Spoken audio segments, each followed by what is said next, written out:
नमस्कार दोस्तों, आप सब कैसे हैं। आशा करती हूँ कि आप सब अच्छे होंगे, स्वस्थ होंगे, मस्त होंगे। तो चलिए दोस्तों, आज हम लोग सुनते हैं सावन माह कथा। सावन माह में हर दिन सुने यह व्रत कथा। कथा सुनने से पहले लाइक करके चैनल को सब्सक्राइब कर लीजिए।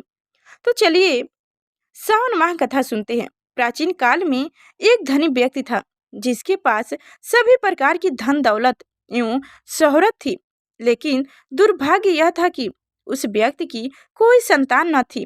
इस बात का दुख उसे हमेशा सताता था, लेकिन यह वह और उसकी पत्नी दोनों शिव भक्त थे।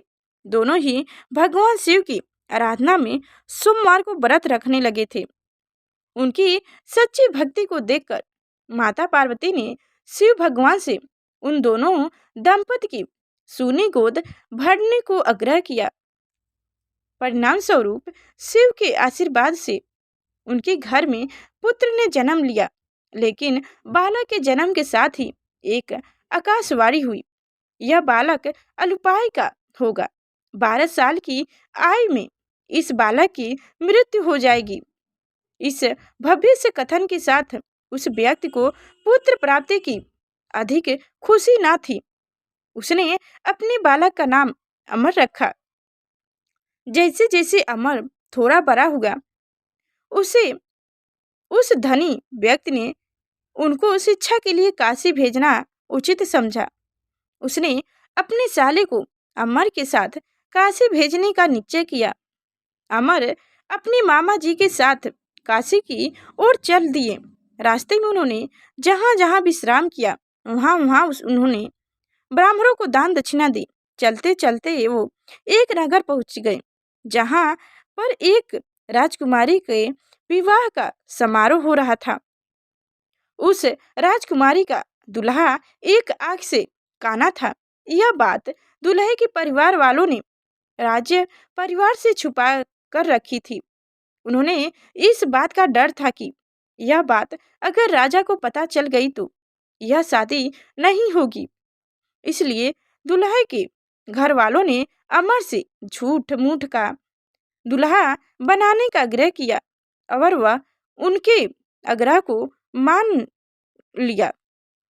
इस प्रकार उस राजकुमारी के साथ अमर की शादी हो गई, लेकिन वह उस राजकुमारी को धोखे में नहीं रखना चाहता था। इसलिए उन्होंने राजकुमारी की चुनरी में इस घटनाक्रम की पूरी सच्चाई लिख दी।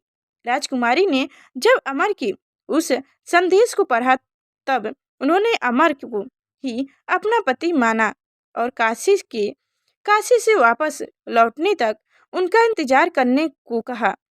अमर और उनके मामा वहां से काशी की ओर चल दिए। उस समय पहिया आगे बढ़ता रहा। उधर अमर हमेशा धार्मिक कार्यों में लगा रहता था। जब अमर ठीक 12 साल का हुआ, तब वह शिव मंदिर में भोले बाबा को बेल पत्रिका चढ़ाने गया था। उसी समय वहां अमराज उनके प्राण लेने पधार गए, लेकिन उससे पहले भगवान शिव ने अमर की भक्ति से प्रसन्न होकर उन्हें दीर्घ आयु का वरदान दे दिया था। परिणाम स्वरूप यमराज को खाली हाथ लौटना पड़ा। बाद में अमर काशी से शिक्षा प्राप्त करके अपनी पत्नी राजकुमारी के साथ घर लौटा। तो दोस्तों, ये थी सावन माह की कथा।